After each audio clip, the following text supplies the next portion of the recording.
In a quiet attic beneath a cracked skylight, a lonely poet wrote to the stars. Each night, his trembling hand filled page after page with words meant for no one, yet whispered to someone. To one star brighter than the rest, his voice would rise into the dark, soft as prayer, fragile as hope.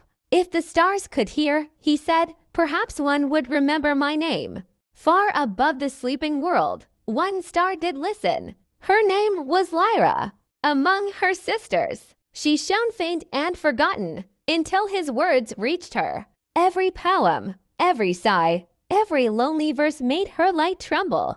The other stars warned her, to love a mortal is to fade. But Lyra could not turn away. She had begun to feel. One stormy night, as rain tapped on his window, the poet made a final wish. He pressed his tear-stained page to his chest and whispered, "Let me see you, just once, before I die." The candle flickered, the wind grew still, and from the heavens, a single star fell.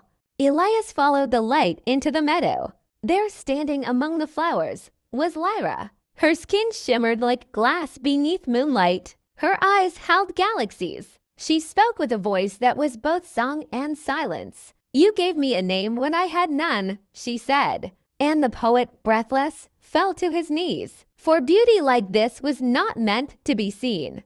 They walked together beneath the stars, speaking of dreams and fears, of life and light. Elias read her his poems. She taught him the names of forgotten constellations. Every moment was a lifetime. Every heartbeat, a promise. "We did not count the hours," she whispered. "We only counted the stars." As the first light of dawn touched the horizon, Lyra began to fade. Her hands turned to dust, her hair to starlight. Elias cried out, begging her to stay. She touched his face and smiled. "The sky does not weep when it takes back its stars, but I do." And with one final kiss, she was gone.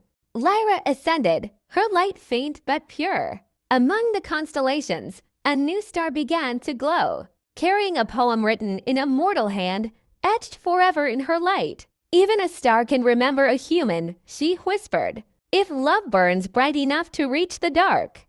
Years later, the poet's attic remained quiet, his chair empty, his ink long dry. But on his desk lay one final page, a poem illuminated by a single beam of starlight. Outside the window, that same star shone faithfully above. And every night, her light found the window, for Lyra was still listening.